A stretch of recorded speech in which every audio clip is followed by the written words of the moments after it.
I typically think ROI of data work at a level of data strategy, initiative, or at least a data project. Because the end goal, of course, it is to ship the product. On calculating the ROI of the data work, the team that I've to put together is again next level.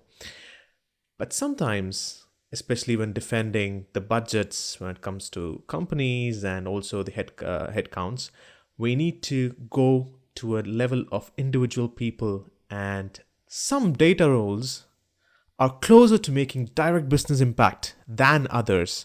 For example, on the business side, it is easy to see the output of data analyst and data scientists because they get the insights out of the data visualization, and also a part of a data analyst who actually takes the data and makes it much more presentable.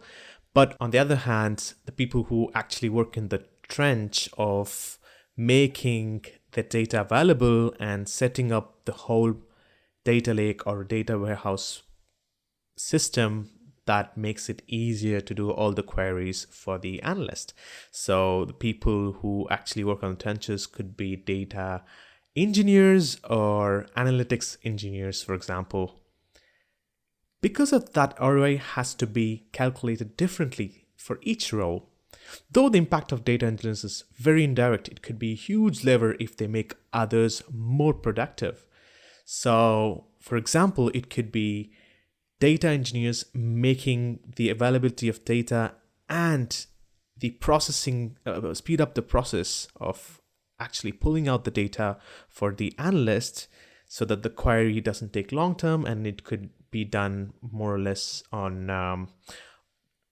a real time rather than batch basis.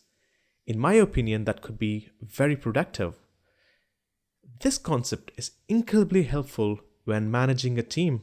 For ROI, I'd suggest to stick on to higher level and not go down to individuals. At the end of the day, data is a teamwork, so the output or the ROI of the work in itself should be measured on the outcome that we are trying to see rather than each and every head count to be made sense of. Does it make sense?